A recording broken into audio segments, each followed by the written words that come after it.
mis compañeros de generación, ¿de acuerdo? Muchísimas gracias a todos y también a todos los presentes. Bueno, como ya habíamos mencionado o habían observado, el tema o el título de la investigación es la jerarquía de los motivos profesionales de los maestros de primaria en la actividad de enseñanza-aprendizaje. Muchísimas gracias, Lisa, por la presentación. En este sentido, este tema o esta investigación surge a partir de una necesidad profesional y personal, ya que yo como neuropsicóloga me dedico a la investigación y al trabajo con niños con problemas de aprendizaje y del desarrollo.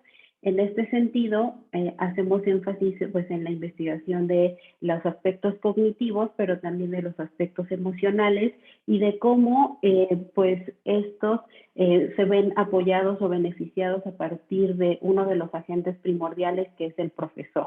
Y por ello surge como esta necesidad de esta investigación.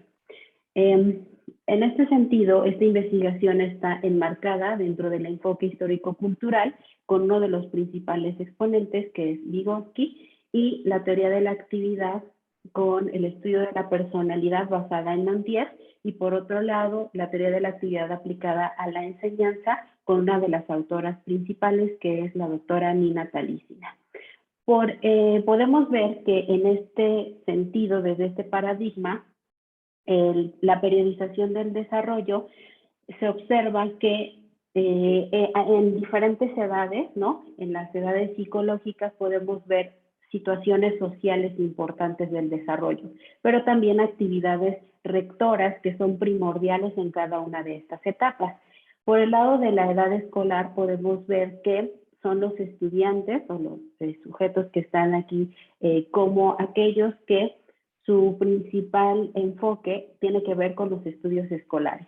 Y por el lado de los maestros, la actividad rectora tiene que ver con la actividad profesional. En este sentido, podemos ver que el proceso de enseñanza-aprendizaje, entonces, requiere de una relación dinámica, dialéctica y activa entre estos dos agentes, tanto estudiantes como maestros, y analizar los aspectos tanto cognitivos como emocionales. Entonces, podemos ver que uno de los términos que estamos conociendo, a lo mejor que hay algunas personas que no conocen desde esta perspectiva, es el término de motivo, ¿no? Entonces, para empezar, en lo general podemos entender que la motivación es un estado excitante que va a derivar de una necesidad interna impulsando, por ejemplo, al organismo, en este caso a los sujetos, a actuar. De hecho, la palabra motivo deriva del latino, que quiere decir relativo al movimiento. Entonces, por lo tanto, el elemento central de la motivación es el motivo.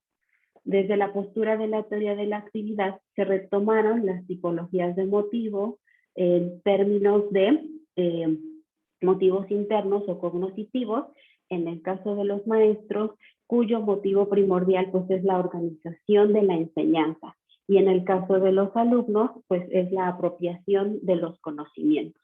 Existen otros tipos de motivos y en este caso podemos ver que son de tipo externo y que están clasificados, por ejemplo, en motivos externos positivos, que están más bien relacionados con aspectos afectivos emocionales propiamente o de tipo social, las relaciones con los compañeros, en el caso de los maestros con los compañeros de trabajo, ¿no? O con sus directivos. En el caso de los motivos externos neutros, tienen que ver más con los aspectos materiales o con a lo mejor las instalaciones, los equipos con los que cuentan, etc.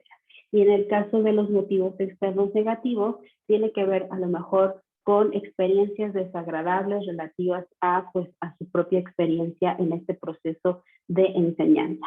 Entonces, también hay que considerar desde esta perspectiva a los demás componentes estructurales de la actividad, como son las acciones, las operaciones, etc. Entonces, desde este punto de vista podemos ver, por ejemplo, que los problemas pues, de tipo investigativo que nosotros hemos tratado de resolver con nuestras investigaciones, pues más bien se solucionan propiamente con la investigación teórica, pero también con una estructura metodológica. y son precisamente los problemas de tipo teórico, pues los que vamos a estar considerando. Y es las acciones que vamos a ejercer sobre este objeto de estudio, pues son los de tipo relacionados con el conocimiento.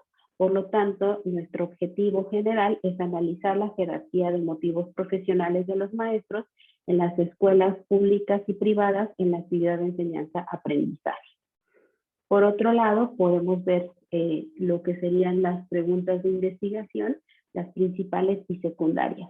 Ustedes pueden ahora observar cuáles son estas preguntas de investigación, pero lo que yo quería que ustedes consideraran con esta presentación, tanto de las preguntas como de los objetivos, es que al colocarlas, nosotros siempre las tenemos como presentes en la investigación, ¿no? Y esto nos brinda como mayor claridad de cuáles son las preguntas que nos fuimos haciendo, ¿no? Cómo fueron modificándose, cuáles fueron las adecuaciones que tuvieron que hacerse, como lo que es el tema primordial pues de este coloquio, ¿no? Tanto en la parte metodológica, en la aplicación de los diferentes instrumentos. Así como recuperar pues la información que era necesaria y regresar a dar respuesta a estas preguntas. Entonces, podemos ver que en este tipo de investigación lo que nosotros hicimos es una investigación cualitativa con un diseño de investigación de casos múltiples, y ya habíamos mencionado que los participantes eran maestros y alumnos. En el caso de los maestros eran 3 maestros y alumnos entre 5 y 6 alumnos de 6º grado de primaria por escuela. Aquí es donde empieza el asunto de las adecuaciones, es donde empieza el problema a partir de la pandemia, ¿no? Entonces, nosotros habíamos pensado previamente con esta programación de lo que nosotros habíamos determinado, que tendríamos la oportunidad de aplicar en 3 escuelas, cuando todo era maravilloso y no había pandemia, ¿verdad? Entonces, estaba la escuela privada con modelo de la teoría de la actividad y enfoque histórico-cultural, que existe una aquí en la ciudad de Puebla, y otra escuela con un modelo activo, también de tipo privado, y con una escuela pública con pues modelo tradicional. Pero entonces nosotros tuvimos la oportunidad de aplicar en la escuela privada todavía ante clases presenciales. Entonces viene este tema de la pandemia y entonces a partir de la presentación de los avances en el seminario, pues tuvimos que hacer las adecuaciones. Creo que otra de las figuras que no se han mencionado, y bueno, a partir de estas ponencias que se han dado, tanto la figura del asesor como de los maestros de metodología han sido fundamentales, pero creo que también otros profesores, tanto de otros seminarios, también es importante la presencia de los compañeros y también de los compañeros del comité y los doctores que lo conforman. Entonces, en ese caso, se hicieron modificaciones y bueno, hubo oportunidad de volver a aplicar en esta escuela privada, por lo tanto eran 2 tipos de escuelas, ¿no? La privada con modelo de la teoría de la actividad de enfoque histórico-cultural, pero con un nuevo grupo y con un nuevo profesor y con el modelo de clases en línea. Y la otra institución era una escuela pública con modelo tradicional, pero en este caso no podíamos hablar de clases como tal, presenciales, en línea, sino eran asesorías, ¿no? Entonces, en este caso, podemos observar que desde aquí pues ya tuvimos que tomar algunas decisiones para pues poder hacer las adecuaciones pertinentes. En este sentido, hablando acerca nuevamente del término de motivos, podemos entender que los motivos son representaciones internas de los objetos que satisfacen diferentes necesidades, pero entonces requieren una externalización, porque pues no podemos verlos, ¿no?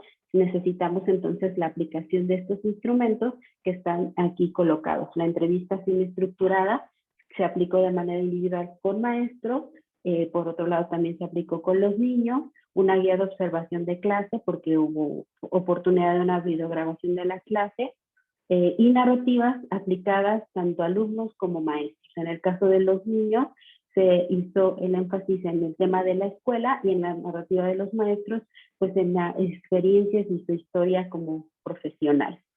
En este caso se utilizaron, aquí están los logos que ya todos identificamos y reconocemos, ¿verdad? De estos medios digitales, en los cuales, por ejemplo, en la escuela pública hubo necesidad de hacer una encuesta desde la presentación o de los horarios de los padres para poderles presentar en un canal privado el proyecto, porque no había oportunidad de que todos coincidieran en un mismo momento o de la limitación del Internet. En el caso de la escuela pública, también hubo en su momento necesidad de utilizar pues redes sociales o utilizar, por ejemplo, estos de mensajería, estos sistemas de mensajería, porque no había clases más que las fotografías de las actividades que podían llevar a cabo los niños. Y en este sentido, la propuesta de la maestra en algún momento determinado fue que utilizar una plataforma gratuita para poder darles las asesorías en línea a estos pequeños, lo cual fue una decisión bastante acertada y que nos ayudó también a nosotros de alguna manera indirecta a la observación de la clase que se hizo mediante este sistema gratuito. En el caso de la escuela privada, pues hubo la oportunidad de que los mismos niños y la escuela pues habían adquirido, ¿verdad?, la utilización, pagada de una de estas plataformas, ¿no? Entonces, bueno, estos fueron los procedimientos que se llevaron a cabo. Ahora también, en este sentido, considera que hubo 3 momentos en la aplicación de los diferentes instrumentos. Por un lado, en la escuela CK1, la modalidad fue totalmente presencial, como ya les había referido, y se aplicó al final del ciclo escolar. ¿Por qué hago énfasis en esto? Bueno, porque de alguna manera, detrás de la investigación o del análisis de la información, nosotros tenemos que considerar que en ese momento la interacción, que también es otro de los elementos primordiales de este enfoque de la teoría de la actividad y del enfoque histórico-cultural, pues esas son las interacciones maestro-alumno y alumno-alumno, ¿no? En este caso, pues podemos ver que estas relaciones ya estaban totalmente consolidadas. En el caso de la escuela CK2, la modalidad ya se tuvo que llevar a cabo en línea y los niños estaban ya en este momento al inicio del ciclo escolar. Esto quiere decir que ya la mitad del 5º año la habían llevado a cabo en línea y que ahorita, bueno, en el momento, del inicio del ciclo escolar ya tenían un poco más de conocimientos acerca de las diferentes plataformas. Y bueno, lo que sí podemos ver es que como se encontraba al inicio del periodo escolar, pues todavía la interacción alumno-maestro estaba como en este proceso de conocimiento, además de que había uno de los niños era de nuevo ingreso, ¿no? Entonces este niño pues tenía que incluirse en las interacciones de un grupo pues ya más consolidado entre compañeros.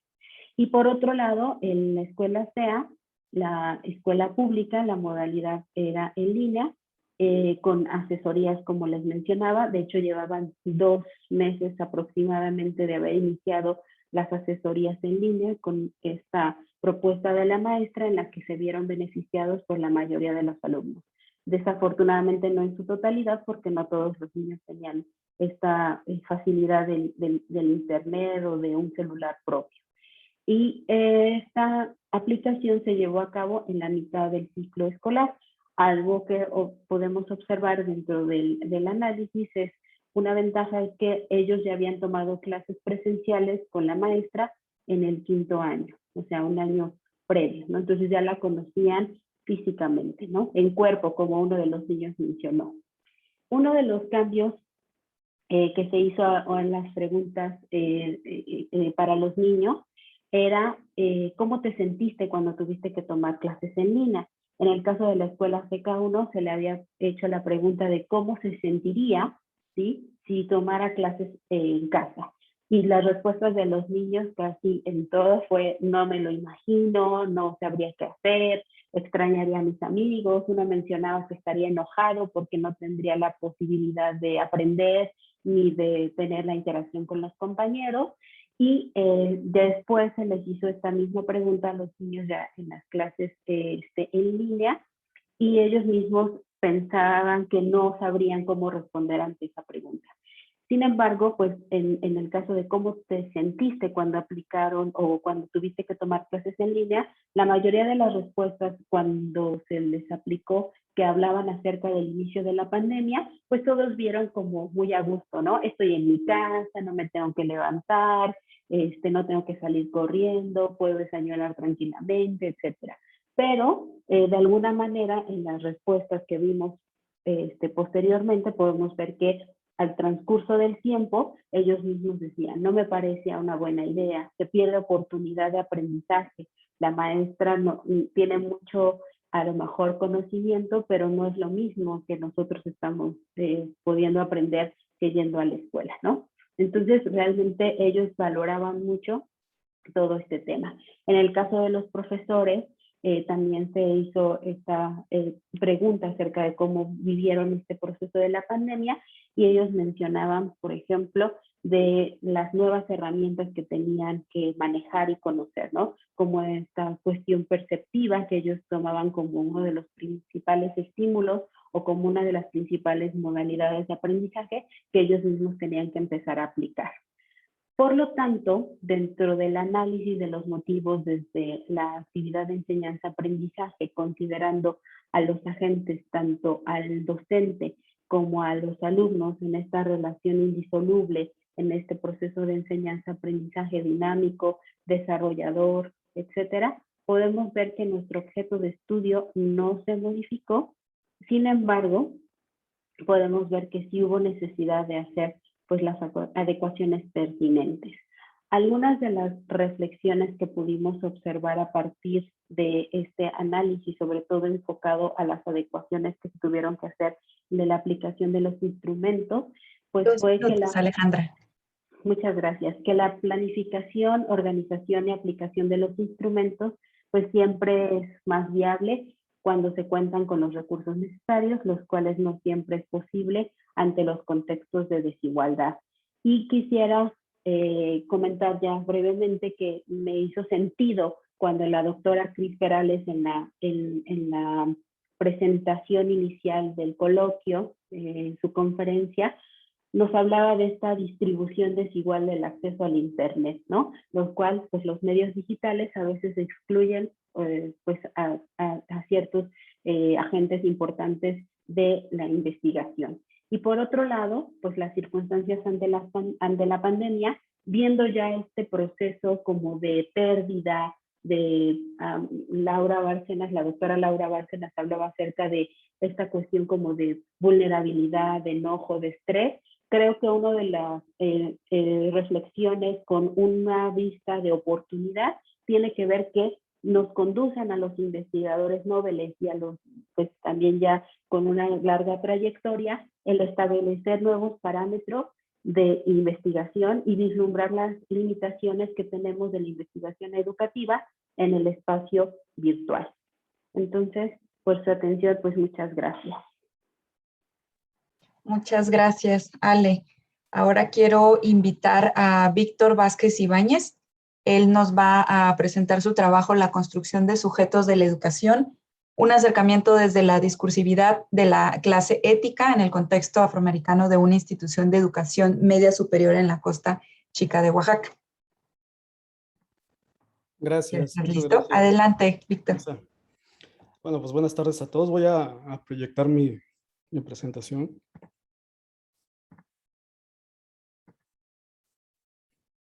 ¿Ya se puede visualizar? Gracias.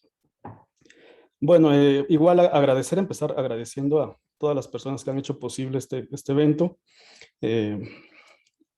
Todas las personas que están detrás, en la parte logística y también los que han aparecido en la pantalla, ¿no?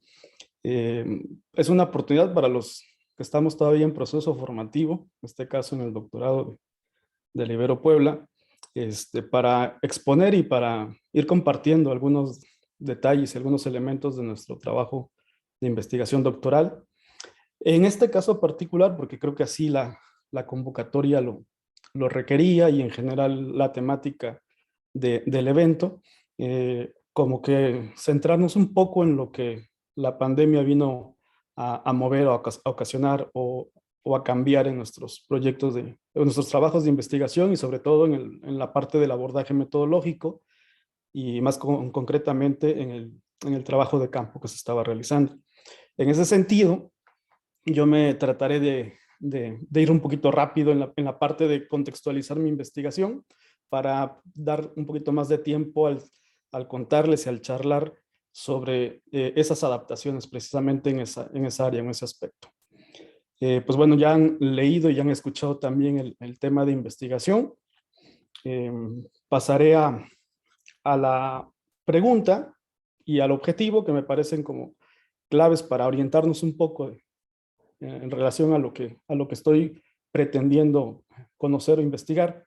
En la pregunta, ¿cómo se constituyen los sujetos de la educación, entendiendo por ellos profesor y estudiante, desde la discursividad de la clase de ética en el contexto afromexicano de una institución de educación media superior en la Costa Chica de Oaxaca? Y pues el objetivo es analizar la constitución de los sujetos de la educación desde el acercamiento a la discursividad de la clase de ética en el contexto afromexicano de una institución de educación media superior de la Costa Chica de Oaxaca. Me voy a la siguiente para ver cómo esta pregunta y este objetivo se estructuran de alguna forma a partir de los diferentes elementos que tradicionalmente, institucionalmente, componen lo que sería un trabajo de investigación doctoral o una futura tesis, ¿no?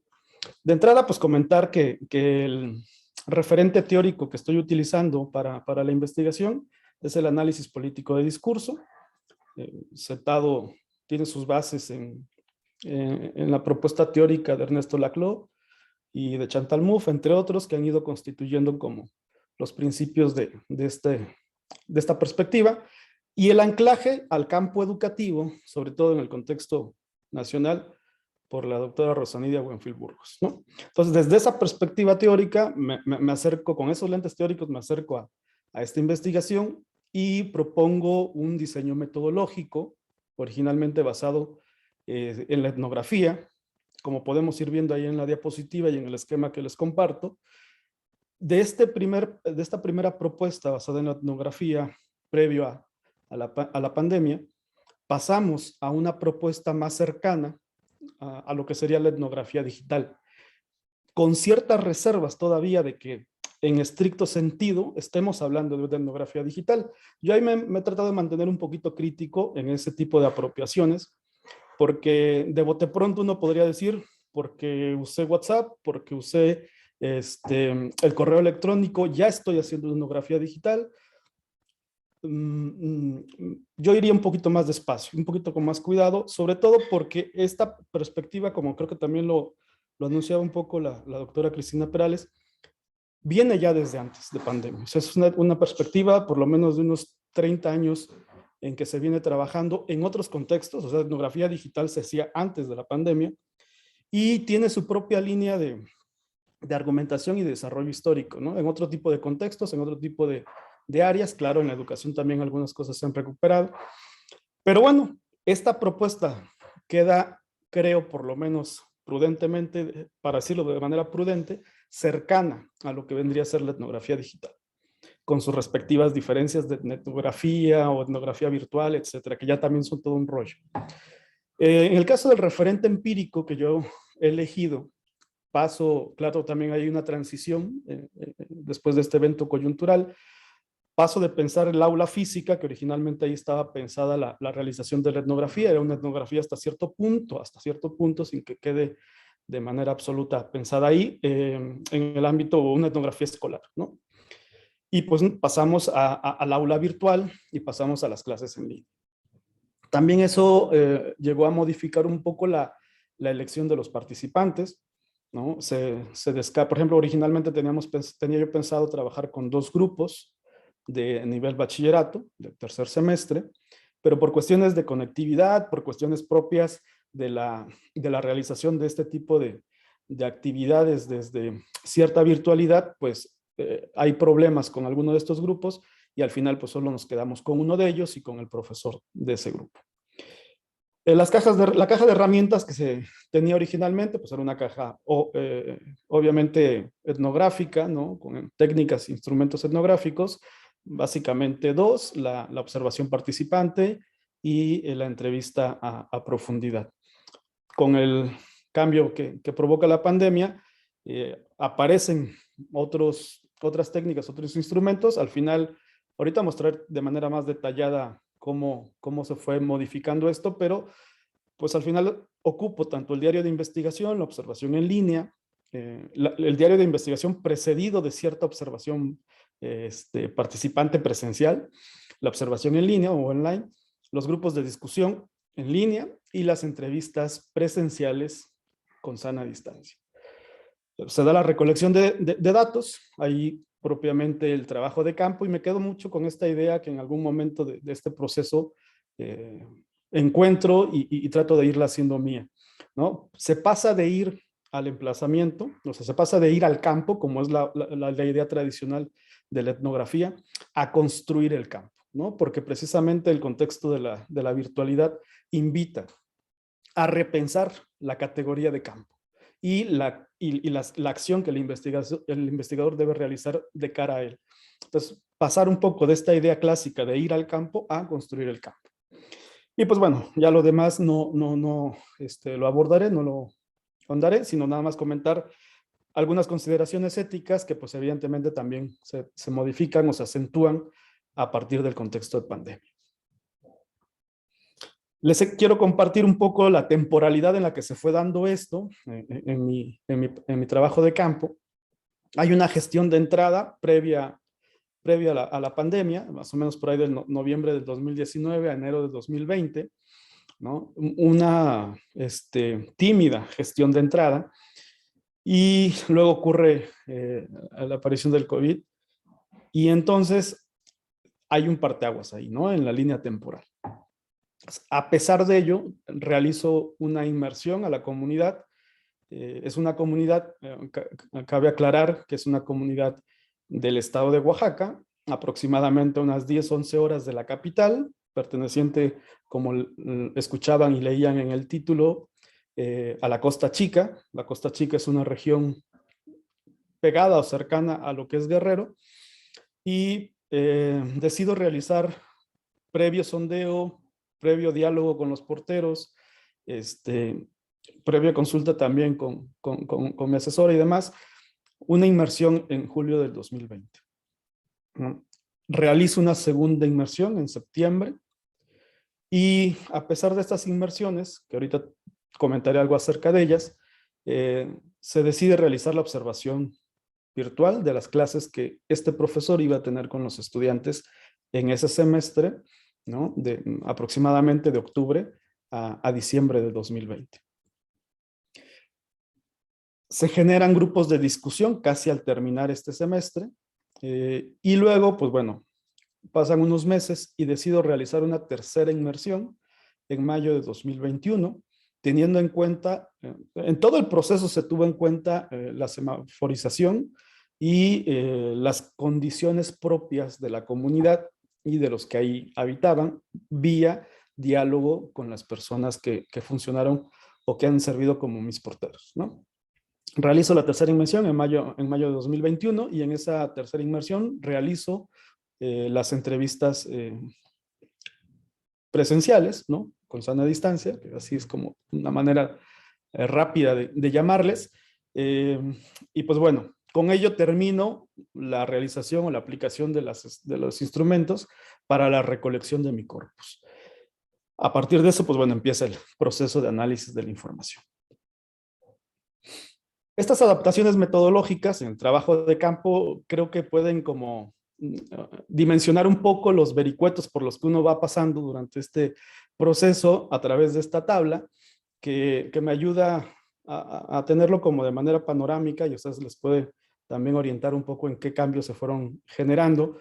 Inicialmente, ahí pongo, antes de pandemia, las técnicas que estaban contempladas, pues era observación presencial y entrevistas presenciales a profundidad. En pandemia, porque todo esto fue de arriba para abajo hasta llegar a lo que hoy se presenta como las técnicas que se utilizaron, ¿no? En pandemia, pero previo al inicio del semestre, ya en diálogo con el profesor, se decide que sea observación digital a través de grupos de WhatsApp y entrevistas por teléfonos o videollamadas. Pero una vez que la pandemia continúa y se inicia el semestre, se hacen evidentes varias condiciones, sobre todo de infraestructura tecnológica, que dificultarían la realización de este tipo de técnicas. Entonces pasamos a la observación digital por Google Meet y se tenía ahí pensado que pudiera llegar en algún momento a realizarse la entrevista por teléfono o videollamada. Claro que todos estos cambios ya estaban ocurriendo de la mano con la implementación didáctica que el profesor iba generando. En pandemia, en el transcurso de ese semestre, se pasa a la observación presencial por las inmersiones en campo, se mantiene la observación digital por Google Meet y se pasan a, bueno, se mantiene también ahí o se implementan los grupos de discusión a través de la misma herramienta o plataforma. En pandemia, pero en semáforo amarillo y verde, se mantiene la observación presencial y se deciden realizar las entrevistas con sana distancia. Digamos que el acumulado de técnicas utilizadas durante todo este proceso, pues sería la observación presencial por las inmersiones realizadas, la observación digital en Google Meet por las clases desarrolladas en esa plataforma, las entrevistas con sana distancia por la decisión tomada en mayo de este año al visitar la comunidad y al dialogar con los participantes, y los grupos de discusión en línea, ¿no? También a través de Google Meet. Ahí, bueno, hay algunos otros datos un poquito más de logística, cuántos días, cuántas entrevistas, cuántas horas, cuántos grupos de discusión y demás. Creo que paso esta para mostrarles un poco, solo un ejemplo de cómo pudo haber, se pudo haber constituido este diseño híbrido, mixto, no 100% en línea, no 100% virtual, no 100% presencial. Digamos que yo fluctué en este proceso entre la presencialidad y la virtualidad, ¿no? Claro que también ahí, por ejemplo, como parte de este mismo proceso, yo me he cuestionado en varios momentos lo que estamos entendiendo, lo que se está entendiendo incluso en la misma educación por virtualidad, por presencialidad. Creo que este fenómeno y la experiencia directa de estar fluctuando en esos dos ámbitos podrían servir como para cuestionar y poner en tela de juicio inclusive conceptos o categorías que usamos cotidianamente en el contexto educativo como sincronía o asincronía. Creo que si cuestionamos y profundizamos en incluso el fondo ontológico, epistemológico que pueda haber derivado de ello, se podrían encontrar cosas bastante interesantes. Pero bueno, no me voy a clavar en ese tema, sino solo mostrarles un poquito estas tres imágenes que creo que hacen evidente esa fluctuación, ¿no? Por un lado, las clases desarrolladas en la virtualidad, por otro lado, la observación de la comunidad con muchísimas reservas, con muchísima distancia, con muchísimos cuidados, pero que también hacía evidente que el fenómeno de pandemia no se vivió, lo sabemos, no se vivió igual en todos lados, ¿no? Ni impactó de la misma forma en todas las comunidades o las poblaciones, y tampoco se afrontó de la misma forma en todas las latitudes. Y finalmente, y tal vez la última imagen, pues mostrar un poco cómo ciertas condiciones, tanto de cuidados sanitarias y sociales, particulares a la comunidad, pues en algún momento dio la posibilidad de poder tener un encuentro para realizar la entrevista. Conclusiones, ¿no? Entonces creo que, bueno, de las adaptaciones metodológicas durante todo el proceso del trabajo de campo, me gustaría resaltar un poquito cómo fue la experiencia de la visita y la estancia en la comunidad, que originalmente debería haber sido una estancia prolongada, así se tenía la idea, pues al final resultó evidentemente por las condiciones, pues imposible de realizar así, y entonces se realiza una etnografía, ¿no? Con cierta intermitencia en la ida al campo, y estas visitas y esta estancia en la comunidad, pues con elementos ahora necesarios como el uso de cierto kit, ¿no? Sanitario, y algunas cuestiones que se presentaban en los filtros. Por ejemplo, yo me desplazo desde la capital del estado de Oaxaca hasta esta comunidad, teniendo en cuenta todas estas condiciones, incluso hasta éticas, pues en mi propio auto, ¿no? Tratando de evitar el contacto durante el trayecto con algún otro tipo de personas o lugares, la sanitización constante hasta llegar a la comunidad, la entrada, el filtro, el diálogo con las autoridades, etcétera. Pero también eso se dio en un juego y en un rejuego entre restricción y libertad. O sea, tampoco había una restricción absoluta, pero tampoco había una libertad o que rayara en una irresponsabilidad, ¿no? 2 minutos, Víctor. Gracias. El contacto con los porteros también jugó ahí un papel importantísimo, ¿no? Importantísimo, porque eran quienes más o menos me iban advirtiendo y sondeando un poco, o bueno, me iban comunicando un poco lo que ellos en el día a día iban viendo y viviendo en la comunidad, qué tanto sí podía ir, qué tanto no podía ir, qué tanto sí y cómo podía yo llegar, etcétera, etcétera. Incluso ya estando en la comunidad, a dónde podía yo salir, cómo eran como las recomendaciones que debía de seguir para poder estar ahí sin ser visto como una amenaza, como un peligro, no solamente en términos sociales, sino sobre todo sanitarios. Bueno, la relación, otra de las conclusiones, creo que la relación con los participantes, pues este cambio del contexto escolar presencial, ¿no? Áulico, a lo que implicó también esa fluctuación entre lo virtual y lo presencial, el permiso con las autoridades, esta mediación necesaria en las clases, por ejemplo, de la tecnología para poder acceder a lo que se decía en la clase de ética, a los contenidos, a lo que se pensaba, a lo que se creía, y posteriormente, gracias a la semaforización y a la vacunación, pues poder verles cara a cara a los estudiantes, al profesor y hablar con ellos durante la entrevista, ¿no?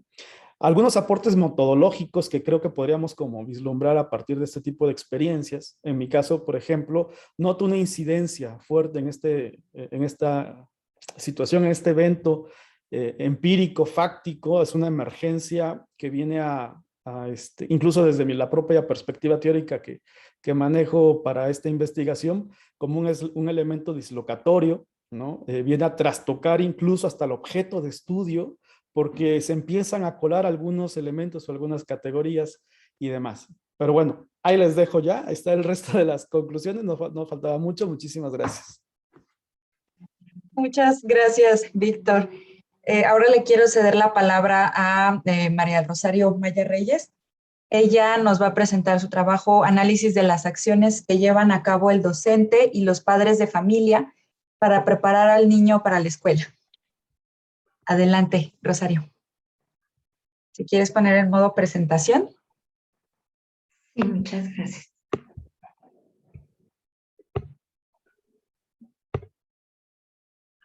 Ok, creo que ya. Bueno, pues primero agradecer de la misma manera a quienes han podido darme la oportunidad de poder compartir esto y todas, que son muchas las personas que han colaborado para que esto se pueda llevar a cabo. Bien, mi tema es análisis de las acciones que llevan a cabo la docente y los padres de familia para la preparación del niño para la escuela. Empezaré señalando las preguntas de investigación y objetivos para poder explicar por qué se hizo todo esto. Las preguntas de investigación dicen así: ¿cuáles son las acciones que realiza la maestra y padres de familia sobre la preparación del niño para la escuela? ¿Qué significados le dan la maestra y padres de familia a la preparación del niño para la escuela? ¿Es posible relacionar lo que hace la maestra y padres de familia con los alcances de nivel de desarrollo psicológico de la preparación del niño para la escuela? El objetivo general es analizar la relación entre las acciones que realiza la maestra y los padres de familia sobre la preparación del niño para la escuela con el nivel de su desarrollo psicológico alcanzado en niños de tercer grado preescolar. Los objetivos particulares fueron caracterizar las acciones que llevan a cabo la educadora y padres de familia sobre la preparación de los niños para los estudios escolares, caracterizar los significados de la educadora y los padres de familia sobre la preparación del niño para los estudios escolares, analizar el contenido y los objetivos de las sesiones y tareas en la institución preescolar que se realizan en el tercer grado en relación con el significado acerca de la preparación de los niños para la escuela, valorar el nivel de preparación para la escuela en los niños a través de un protocolo de evaluación cualitativa y, por último, relacionar las acciones y los significados que le dan la educadora y padres de familia sobre la preparación del niño para la escuela con los resultados del protocolo de evaluación cualitativa. En este sentido, la preparación del niño para la escuela está basada en la escuela histórico-cultural, que señala que un niño preescolar debe adquirir las formaciones psicológicas nuevas que se adquieren por medio de la cultura, y las personas más cercanas a ellos son el docente y los padres de familia. Los padres de familia porque son los más cercanos, es la primera institución formativa en que se enfrenta el menor, y el docente desde esta parte formativa direccional. Para saber la preparación del niño para la escuela es necesario valorarlo para saber si lo logró desde esta perspectiva. Las neoformaciones o las formaciones psicológicas nuevas a las que se refiere la escuela histórico-cultural es la imaginación, la actividad voluntaria, la personalidad reflexiva, la motivación cognitiva y la formación simbólica, que se adquieren a través de la actividad rectora. La actividad rectora es la actividad que corresponde a cada edad psicológica. En este sentido, la actividad rectora que corresponde es el juego temático de roles, el manejo del cuento dirigido y el manejo del dibujo. En este sentido, la metodología, bueno, pues decíamos, está basada en la epistemología de la escuela histórico-cultural, es cualitativa, descriptiva esta investigación. Los datos que era necesario recolectar son las acciones y concepciones de los padres de familia, las acciones y concepciones del docente respecto a la preparación del niño para la escuela, una clase muestra, tareas que enviaba la maestra y una valoración al finalizar el ciclo escolar para identificar el nivel de preparación que tiene el niño para la escuela. Con la población que se trabajó con una población en la Ciudad de México, un CENDI de la Ciudad de México con la famosa tarea educativa llamada por padres de familia, docente y niños. Los métodos de recolección de datos fue una entrevista semiestructurada para cada uno, padres de familia y para docentes, observación de la clase, análisis de las tareas y la valoración de la prueba de la preparación del niño para la escuela. En el análisis de la información se hizo un análisis descriptivo con las categorías abiertas, después con las categorías axiales. Aquí se hizo uso del Atlas TI, y un segundo análisis con las categorías de acuerdo a cada uno de los indicadores. ¿Qué fue lo que pasó antes de la pandemia? Bueno, pues aquí tengo un cuadro donde es lo planeado y lo realizado. En este caso, el grupo estuvo compuesto por 23 padres de familia, 23 niños correspondientes de la misma manera. Estaba planeado realizarse de manera presencial en el CENDI, lo cual no fue posible por la pandemia. Se aplicaron las entrevistas con el uso de tecnologías de Zoom y teléfono, y se aplicaron en diferentes horarios de acuerdo a la disponibilidad de los padres de familia, ya que por sus diferentes actividades, sobre todo laborales, tuve que aplicar entrevistas a toda hora. Me dieron hora desde muy temprano, mediodía, tarde, hasta noche. Entrevista al docente de manera presencial en el CENDI, también de la misma manera se aplicó la entrevista por medio de Zoom. La observación estaba planeada obviamente de manera presencial para ver la sistematización de la clase, para poder observar si algunas acciones y actividades realizadas en el aula podían favorecer la adquisición de las informaciones. Sin embargo, no fue posible. La maestra el primer semestre estuvo trabajando de manera remota una vez por semana, y el segundo semestre empezó a trabajar 2 veces por semana de manera remota, por lo que la observación de la clase fue de manera remota. Se tomaron las notas porque no hubo grabación por el respeto a la confidencialidad de los rostros de los menores. En el ejemplo de las tareas, se esperaban tareas que reforzaran la actividad docente ya realizada en el aula, en este caso como dibujos, recortes, pegados. Sin embargo, la maestra compartió los ejemplos de tareas, y estos ejemplos de tareas fueron secuencias didácticas. En la valoración de los niños con la prueba cualitativa de evaluación del nivel de la preparación psicológica del niño para la escuela de Soloviev y Quintanar 2019, pues bueno, estaba planeada hacerla de manera presencial. Sin embargo, se pudo aplicar, pero se adaptaron ciertos apartados que requería que el niño tuviera cierta visibilidad de algunos objetos. Esta adaptabilidad se hizo con la orientación directa de una de las creadoras de la misma prueba. Esto lo quise compartir porque yo creo que esto es muy importante que se vea que esta investigación se aplicó totalmente en todo el ciclo escolar 2020-2021 con el estado de pandemia.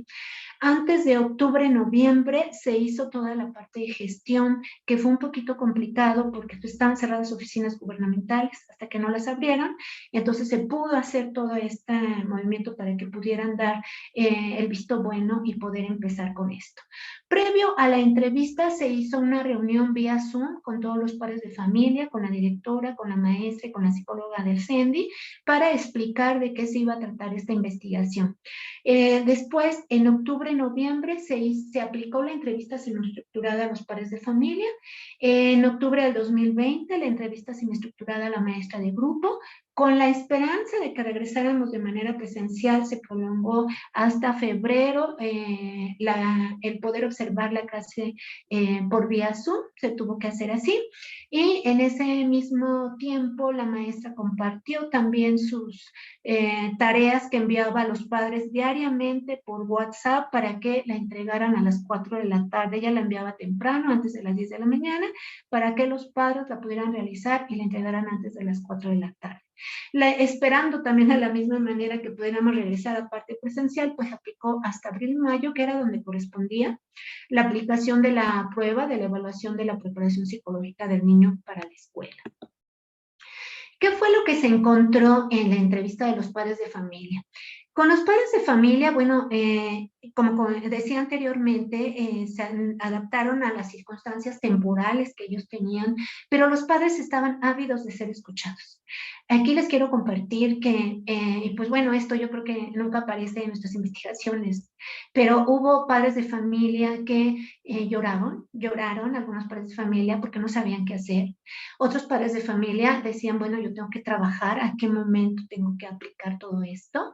Y hubo padres de familia que realmente decían, yo me dedico, pero porque tengo quien me cuide al niño o me organizo con mi pareja para poder aplicar las actividades, pero realmente la entrevista con los padres de familia fue muy significativa en este sentido porque ellos lo que querían era ser escuchados también, a pesar de que la entrevista, bueno, estaba totalmente semiestructurada, dirigida, pero hubo momentos donde ellos pedían diálogo, donde ellos pedían ser escuchados.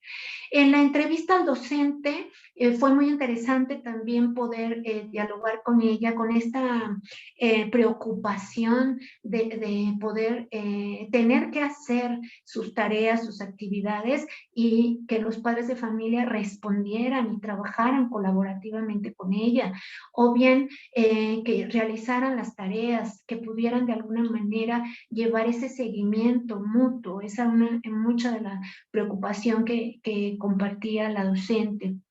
En la clase observada, aunque no pudo ser presencial, se observó cómo la maestra llevaba esta dinámica con los menores, la forma en que llevó paso a paso la clase, cómo se observó su planeación, su objetivo de clase, cómo iba hablando con cada niño.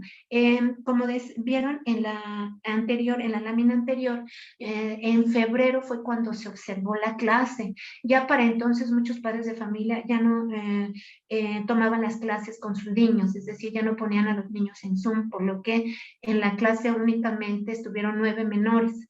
Sin embargo, la maestra con cada uno llevaba un diálogo. En las tareas, como señalaba, las tareas fueron secuencias didácticas. Ahí se observaron tareas informativas, descriptivas, creativas. En este sentido me refiero es que algunas tareas estaban guiadas a que los niños conocieran el tema, por ejemplo, el tema de los animales. Descriptivas en el hecho de que ellos pudieran llevar a cabo ciertos experimentos y pudieran llevar a una reflexión. Creativas en el sentido de que los niños pudieran llevar a cabo un cuadro con las materiales que tuvieran en casa.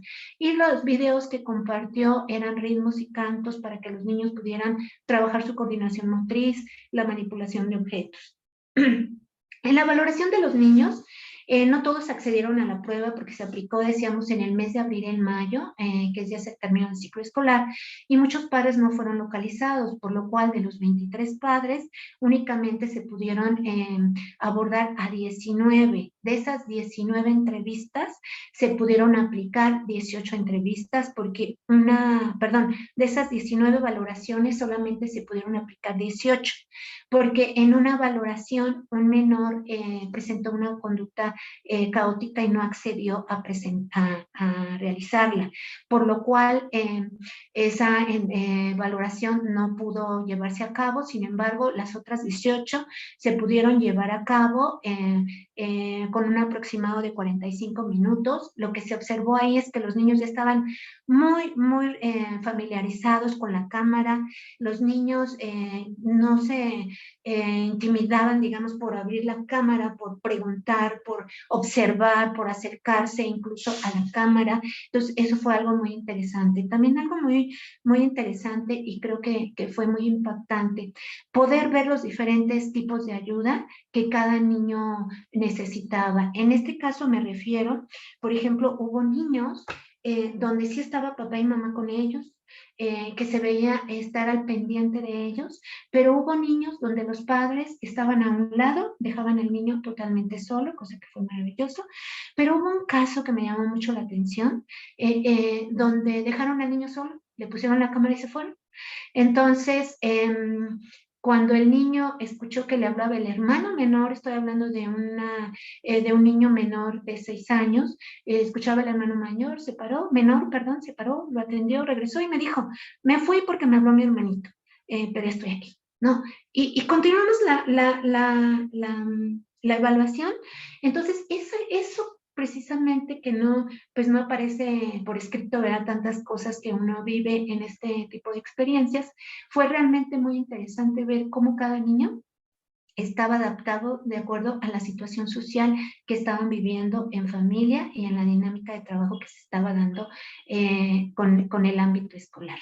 Aquí yo les quise compartir 4 colores, porque esto que estoy comentándoles en las láminas anteriores en cuanto a la valoración de los niños, como es una prueba cualitativa, lo que hice fue una clasificación de cuáles niños alcanzaron esas informaciones, cuáles les falta todavía ayuda colaborativa tanto de los padres de familia como del docente, y cuáles se presentaron con cierta situación mayor que requiere otro tipo de atención. En este caso de la preparación del niño para la escuela se observan únicamente 4 casos que son los asignados en verde, porque son los niños que sí pudieron desarrollar esas informaciones. Aunque no se observa la actividad rectora, como es la que maneja la Escuela Histórico-Cultural, que es el juego temático de roles, esos 4 niños lo lograron. Sin embargo, se hizo una clasificación, las de color amarillo, donde todavía requieren una ayudita a los niños para que puedan lograr un desarrollo óptimo. Pero hay otro tono que es el tono café, que creo que ya lo estoy viendo de otro tono ahí, pero es un tono café, donde estos chiquitos requieren todavía mayor ayuda del adulto. Y aquí me refiero sobre todo en aquellos casos, porque la relación que hubo entre lo que se trabajó con los padres de familia y con los resultados, eran aquellos casos donde los padres de familia, me costó trabajo encontrarlos, los niños o en la familia se estaba viviendo situaciones que compartieron los padres de familia, como de adicción, como de separación de los padres, como de altas horas de trabajo de los tutores, en fin, situaciones que el niño no estaba totalmente con una seguimiento, con una situación social que pudiera darle el trabajo que requería las tareas que estaba mandando la maestra. Y los menores de color rojo, en este sentido, está el menor que les comentaba que no accedió. La familia desafortunadamente estaba viviendo una situación también con una problemática mayor, y además el niño pues iba desde las 4 de la mañana al trabajo de los papás. Entonces, de los abuelos, perdón, porque ella estaba cuidado por los abuelos. Entonces, otros 2 casos con problemas de lenguaje. Entonces, son casos que a lo mejor de manera general decimos no está preparado, pero la situación social que está viviendo cada dinámica familiar se dejó ver en estas entrevistas, en este trabajo colaborativo del docente y del maestro y de los padres de familia, o no colaborativo, pero hay razones aquí. Lo interesante importante es que hay razones de por qué esos padres de familia no estuvieron totalmente con ellos. En este 2 sentido, minutos, bueno, Rosario. sí, me apuro, gracias. Bueno, se encontraron varias variantes intervenientes en esta investigación. Obviamente la situación de pandemia no permitió que los niños pudieran tener esa interacción que tanto se busca a nivel preescolar. ¿Cuál es la convivencia con sus coetáneos? ¿Cuál es la socialización? ¿Cuál es el juego grupal? ¿Cuál es la dirección del maestro? Entonces, esto creo que sí es de gran peso en esta investigación, porque los menores, a diferencia de otros ciclos escolares, era necesaria esta convivencia. Otra parte que se vio como interveniente es que los padres de familia pasaron a formar otro rol que no se esperaba, porque la labor docente siempre fue para todos igual, el enviar las tareas, el estar hablándoles a los niños por teléfono, el platicar con los padres de familia, en fin, pero el rol de los padres de familia fue aplicar esas secuencias didácticas a los niños, y bueno, no sabemos cómo lo hicieron, si lo hicieron con los pasos del seguimiento que envió la maestra, bueno, pues fue maravilloso, pero en la mayoría de los casos, como estamos viendo la lámina anterior, aquí es donde se ve la diferencia de cada uno de los trabajos y de la situación social que vivió cada uno de los menores. Y por último, en la preparación del niño para la escuela, yo pongo ahí, desde la escuela histórico-cultural y reforzando esta teoría, es la historia que le tocó vivir a cada uno de estos niños. Es la historia que le tocó vivir a cada una de las generaciones, y en especial con esta formación psicológica que los prepara para la escuela primaria, simplemente fue diferente.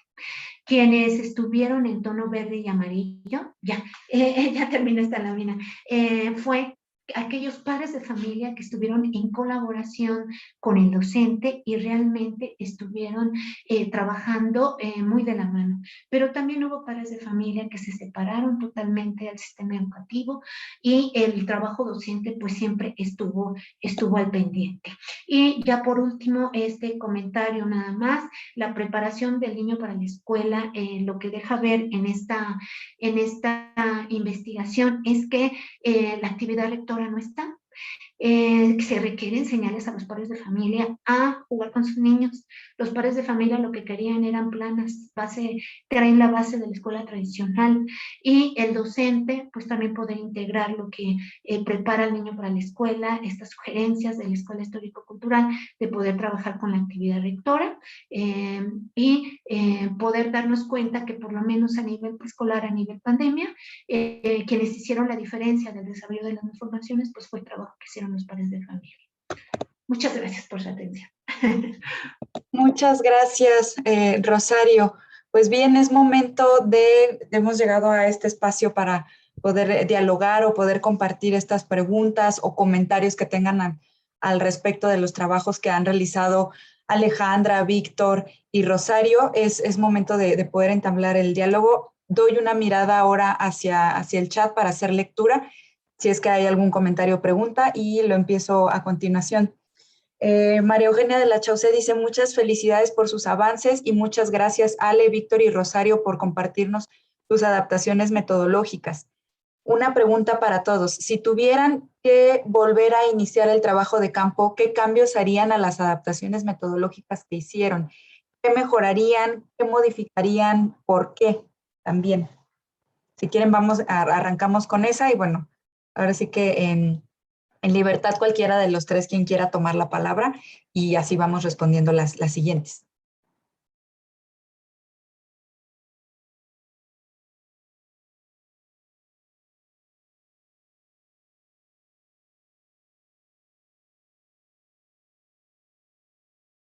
Ahora sí los pusieron a pensar, ¿verdad?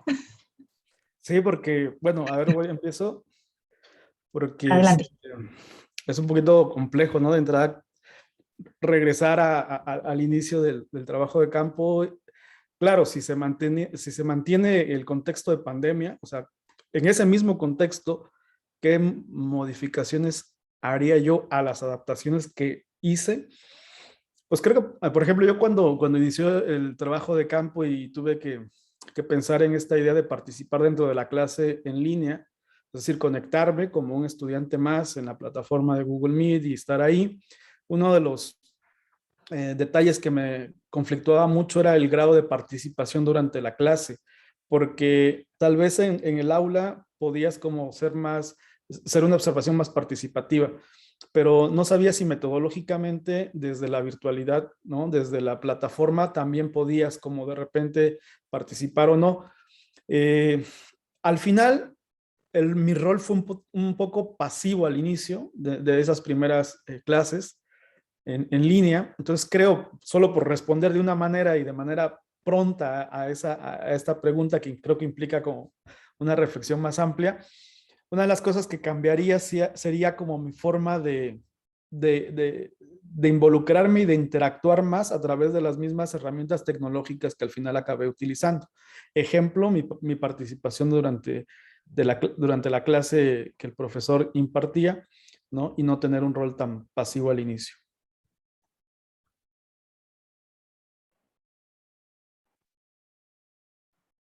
Adelante, Ale. Gracias, muchas gracias. Pues sí, es una pregunta bastante compleja. Muchas gracias a la doctora María Eugenia, creo que ella fue quien hizo la pregunta, pero sí es como bastante complicada, que bueno, nos va a servir mucho para pues ahora el tema de la tesis, ¿no? Del análisis. Pero creo que a lo mejor uno en específico, no sé si se trata así como una adaptación metodología como tal, pero sí es todo este tema también de los cuidados, de los aspectos éticos hacia el manejo de la población infantil en este tema de la virtualidad, porque es una pregunta de la que también le hacía a la doctora Cristina Perales en la primera sesión, como de verificar siempre el equilibrio entre el momento elegido para el trabajo, los participantes que son los niños, el invitar de una manera como una invitación a los padres de familia, ¿no? En este sentido, la verdad, fui muy afortunada porque los padres de familia se mantuvieron como pertinentes, ¿no? En su participación, ¿no? Solamente hubo un caso en el que aprendí algo en ese momento, me ayudó mucho, fue el que como hubo narrativas aplicadas a los alumnos, lo habían hecho por escrito y luego los niños o sus padres de familia me lo tenían que enviar al WhatsApp, ¿no? En este caso, cuando el niño me hace la lectura en el momento de su narrativa, resulta que era diferente a la narrativa que él me había expuesto en su momento de manera virtual y a la que me había enviado la mamá. Entonces ahí fue que aprendí y dije, no, o sea, yo tengo que pedirles a lo mejor educadamente que no pueden exceder a lo mejor la ayuda, sino que tiene que ser específicamente las palabras del niño, lo que van a hacer con las faltas de ortografía, los subrayanes, lo que fuera, así que me lo tenían que entregar, ¿no? Y por otro lado, también el cuidado de los aspectos técnicos que tiene que ver con esta cuestión como de los permisos que sí se hicieron, pero que a lo mejor hay que ser muy puntuales respecto a si se puede grabar, si no se puede grabar, la confidencialidad de los datos, la confianza que se le puede dar como a los padres de familia, a los niños, pero también a los maestros, porque también se sintieron vulnerables en algún momento, ¿no? La maestra de la escuela pública, por ejemplo, el contacto fue por parte de USAED, y entonces ahí fue como que échame la mano, ¿no? Respecto a estas cuestiones, pero porque también se sentía vulnerable, ¿no? Al verse observada, y no solamente era la observación de la clase, sino además verse observada en una asesoría, en algo que ella misma estaba tratando de aprender y adaptar, ¿no? Entonces creo que esos aspectos son algo de lo que me dieron mayor aprendizaje. Y bueno, muchas gracias a la doctora por su pregunta. Gracias, Ale. Rosario, adelante. Bueno, también pienso lo mismo, es una pregunta también muy compleja, pero creo que a mí me hubiera gustado mucho el haber tenido entrevista al principio, en medio y al final del ciclo escolar, igual con la docente, porque fueron momentos diferentes. En este sentido, al inicio siempre estaba esa expectativa de regresar, pero creo que hubo un momento donde hubo cansancio de los padres de familia, hubo cansancio de la labor docente y luego el volver a tomar fuerzas para terminar el ciclo escolar. Entonces creo que sería uno de los cambios que yo haría, que yo haría, el poder hacer intervención con los padres de familia y con la docente en diferentes momentos, porque en este sentido pues fue transversal la investigación, entonces no fue el poder saber qué era lo que estaba sucediendo en este sentido. Entiendo que se vivió no nada más de los padres de familia, porque yo comentaba, la situación emocional estaba a flote con los padres de familia, pero también de la docente, y a lo mejor hasta la del investigador, ¿verdad? En esta situación de poder saber si regresábamos, de cómo lo aplicábamos, y si iba a llegar el momento donde iba a estar en presencial, pero sería uno de los puntos que sería interesante, que creo que yo cambiaría, que espero que no volvamos a vivir esta propia pandemia. Nunca jamás. Ok, gracias. Muchas gracias a los tres. Pues siempre este escenario nos permitirá hacer los ajustes que sean pertinentes, ¿no? Y algo que mencionaba por ahí, Ale, que ahora con esta cuestión de lo digital, la privacidad, toda la cuestión de los datos ahora es muy importante tenerlo en cuenta, ¿no? No solamente ya en cuestiones de uso personal, sino también en la parte pues académica formativa, cómo se van empleando.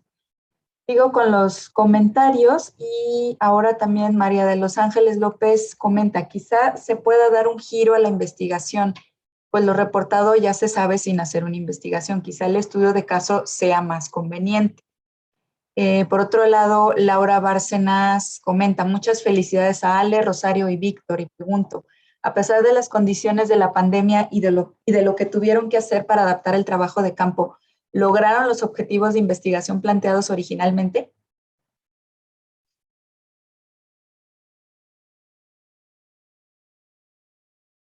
¿Quién se anima a responder?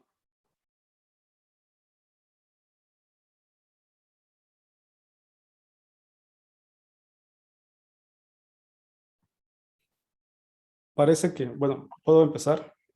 Adelante. Solamente decir que en este momento todavía no me aventuraría a decir si se han cumplido al 100%, al 90%, al 80%.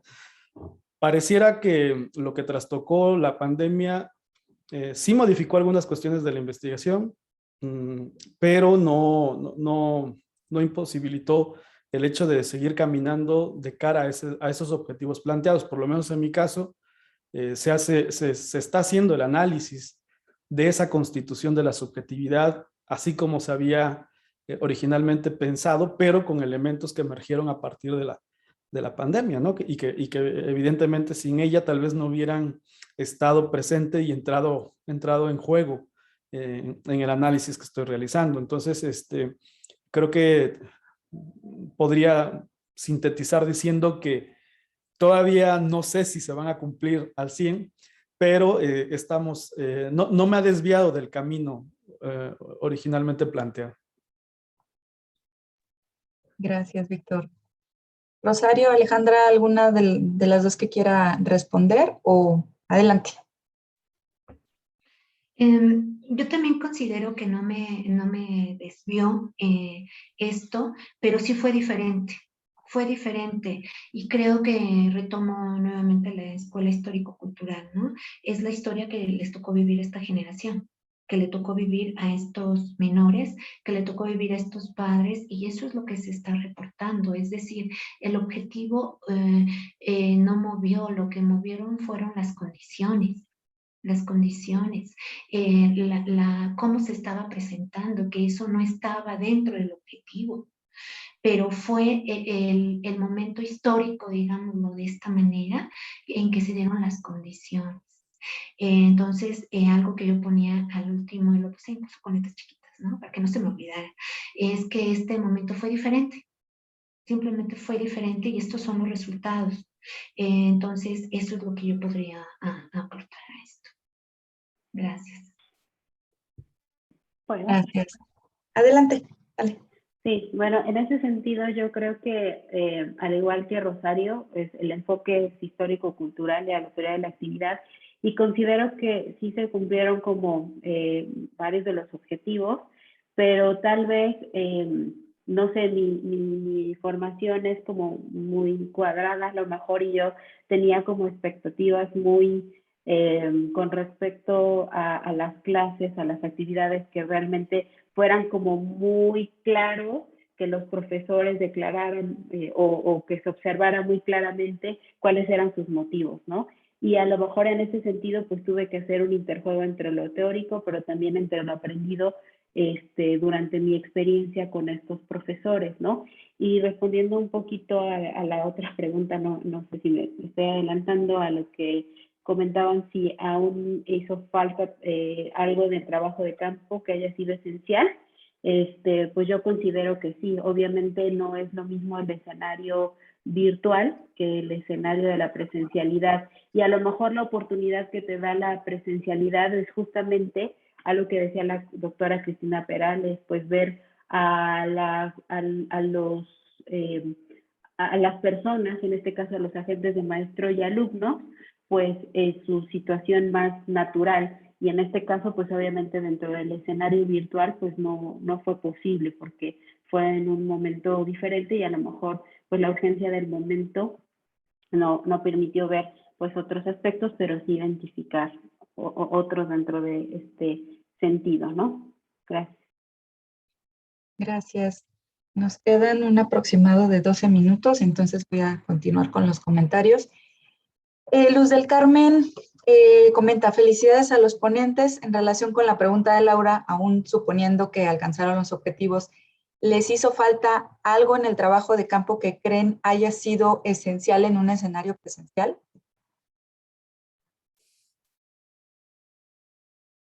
Adelante, Víctor.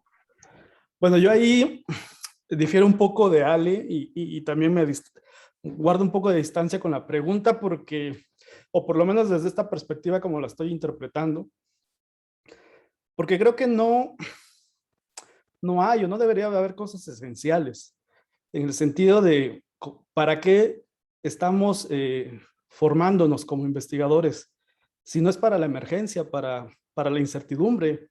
Es decir, si estamos ya pensando en que debería de haber algo, ¿no? Una condición, un cierto tipo de condiciones esenciales, preestablecidas, adecuadas para la investigación educativa, pues vamos, ¿qué vamos a hacer en la siguiente ocasión? Que no sea una pandemia o que sea otro tipo de emergencia o de elemento que disloque la cotidianidad o la normalidad, ¿no? Vamos a volver a tener que replantear y reestructurar muchísimas cosas, muchísimas categorías, porque precisamente no se adecúan a esa esencialidad o esa predeterminación que está como ahí, ¿no? Latente.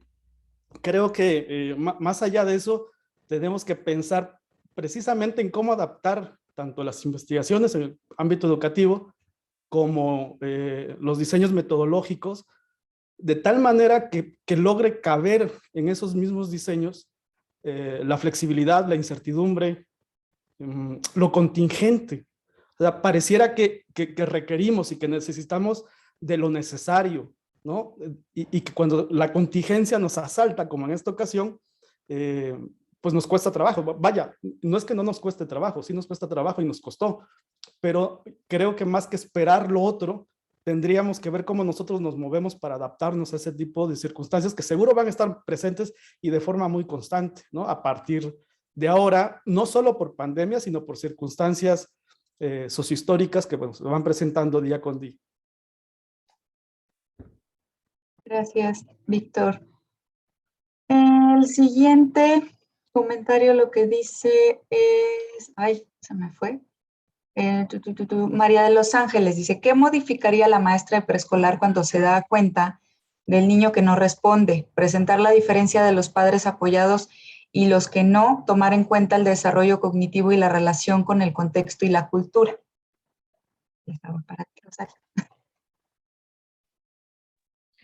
En este sentido, bueno, no sé qué haría la maestra. Yo voy a compartir lo que la maestra compartió, porque esto es muy interesante.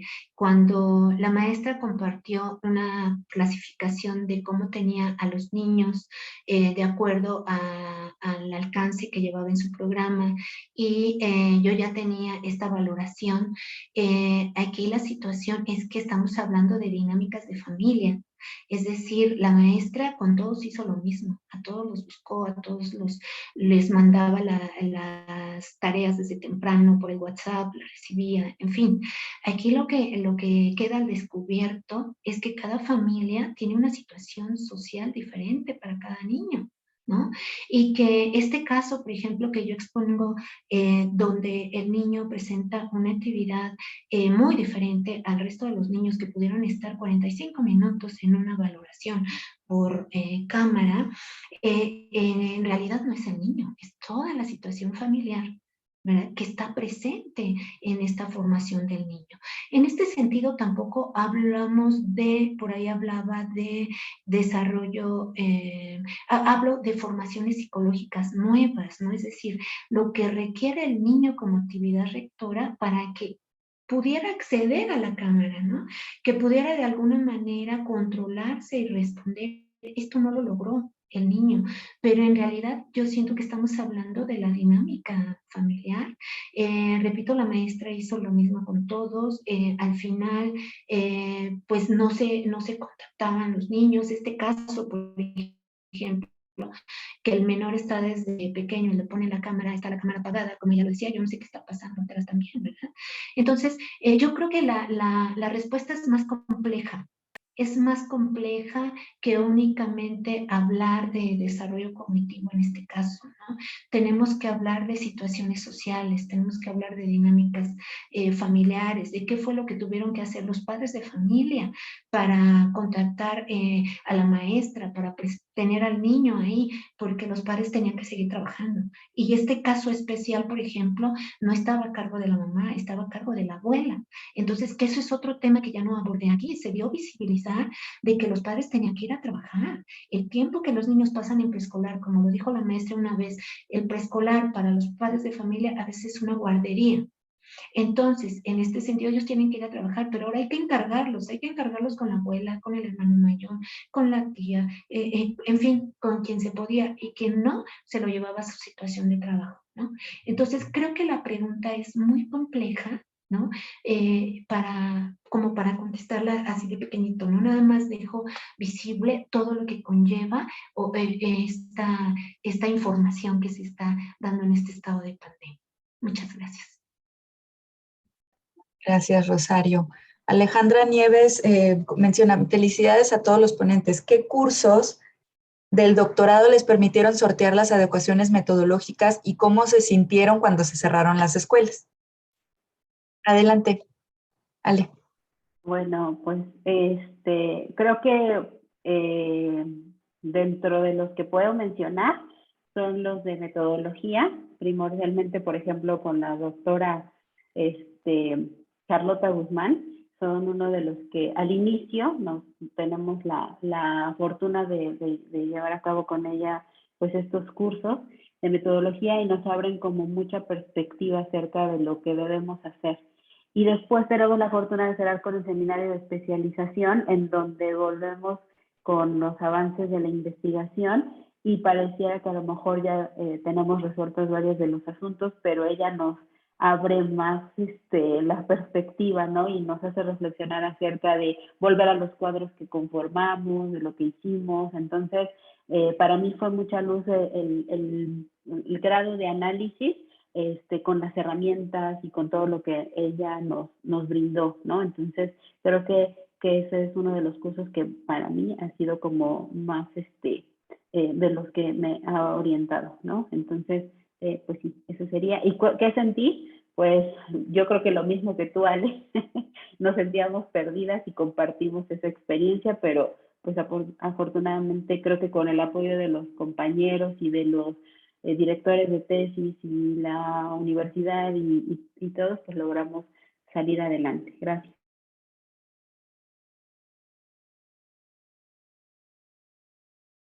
Adelante, Rosario. Sí, bueno, de la misma manera que Ale, la doctora Carlota fue una de las que me dio mucha luz, pero también a mí me dio mucha luz el que tomamos con la doctora Ceci Fierro, porque ella hablaba de la labor docente. Entonces, no había escuchado yo con algún otro curso la labor docente, y esto me dio dar un análisis más minucioso, porque esa es la palabra, más minucioso a lo que la docente compartió.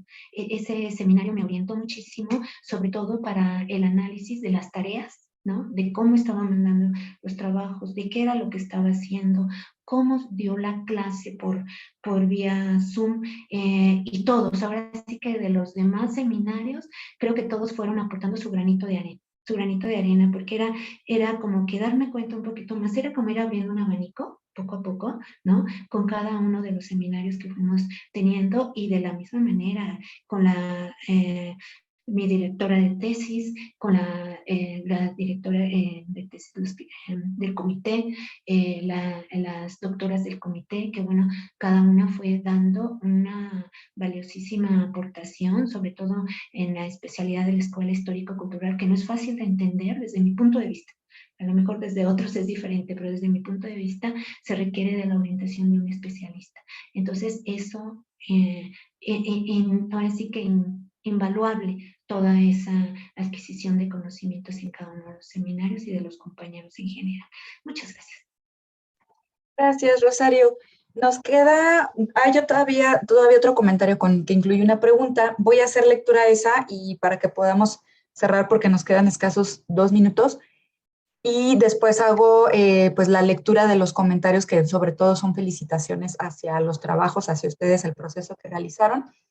Y bueno, el comentario de Patricia Altieri dice, Rosario, ¿qué tanto consideras la poca o mucha participación o la forma de participación de los padres durante las clases que observaste en línea para la interpretación de tus resultados? Felicidades y gracias por sus aportaciones. Ok, bueno, en los colores que yo coloco ahí en verde, amarillo, café y rojo, creo que la diferencia la hicieron los padres de familia, porque haciendo este análisis, la docente siempre fue igual con todos. Con todos, con todos, con todos.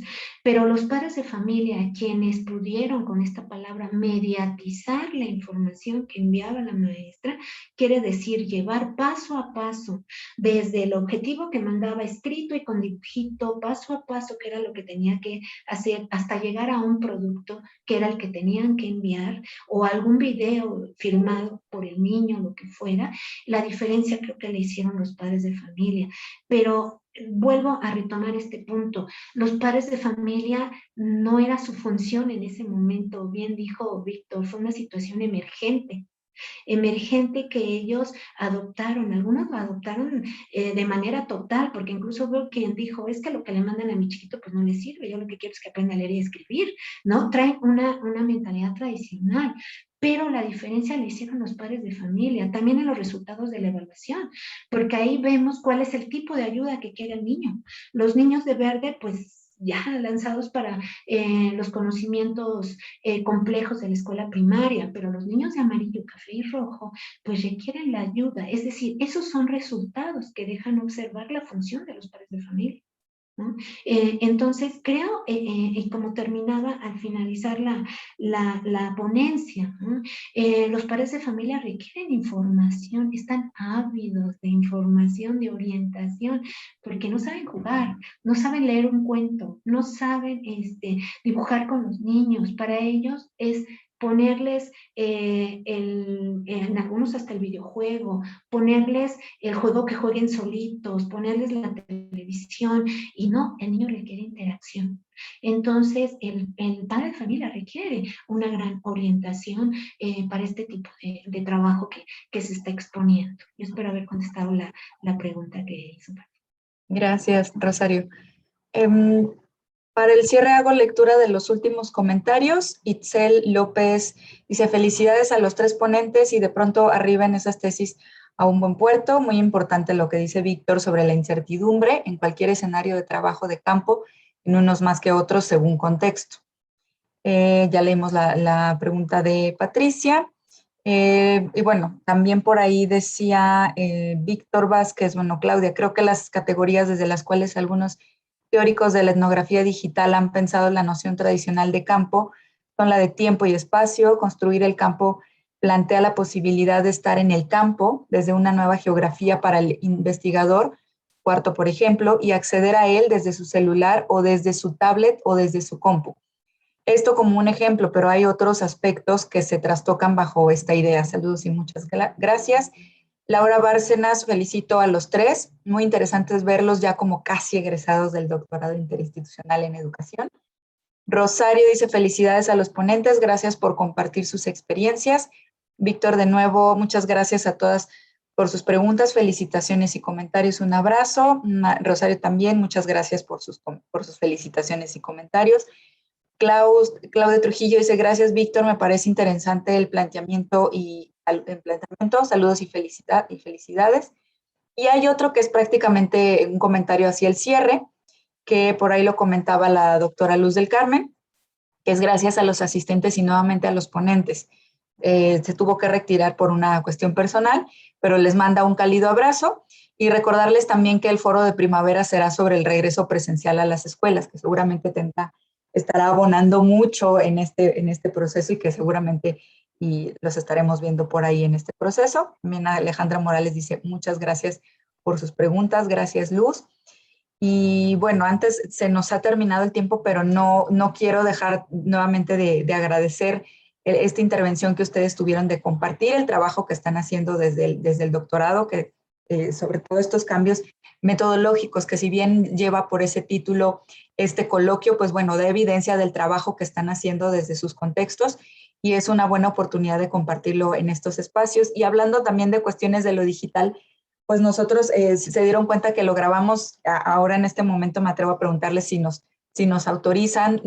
Siempre hacemos como este respaldo para tener una evidencia de los coloquios, pero también si en determinado momento se pudiera publicar o compartir a través del canal del departamento, si ustedes nos dan esa autorización o no, pues bueno, pueden levantar su mano, mover la cabeza y con eso estaremos tomando también como una prueba de que contamos con ese visto bueno. Muchas gracias.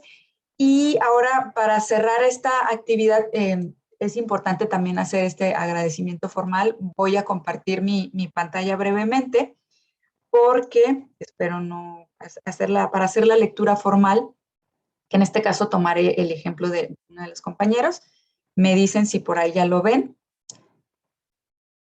Es correcto, ¿verdad? Ok, hago la lectura de este reconocimiento y es el Departamento de Humanidades y el Campo Estratégico de Acción en Modelos y Políticas Educativas otorgan el presente reconocimiento a María del Rosario Maya Reyes, que también se estará contemplando a Víctor Vázquez y también a Alejandra Morales, por haber presentado su trabajo de investigación, análisis de las acciones que llevan a cabo el docente y los padres de familia para preparar al niño para la escuela en el marco del 9º Coloquio de Investigación Educativa, adecuaciones metodológicas durante la contingencia por COVID-19, La verdad nos hará libres, San Andrés Cholula, Puebla, a 21 de octubre de 2021. Y este reconocimiento va firmado por nuestro director del departamento, el doctor José Adalberto Sánchez Carbó, y la coordinadora del doctorado interinstitucional en educación, la doctora Luz del Carmen Montes Pacheco. Hay un reconocimiento para cada uno mismo que se les hará llegar en un rato más vía correo electrónico para que lo tengan ahí presente en su bandeja de entrada o los no deseados por si las dudas. Entonces, es un agradecimiento por parte de la universidad por su participación en este espacio. Y bueno, pues un aplauso muy, muy merecido para cada uno de ustedes como parte de este coloquio.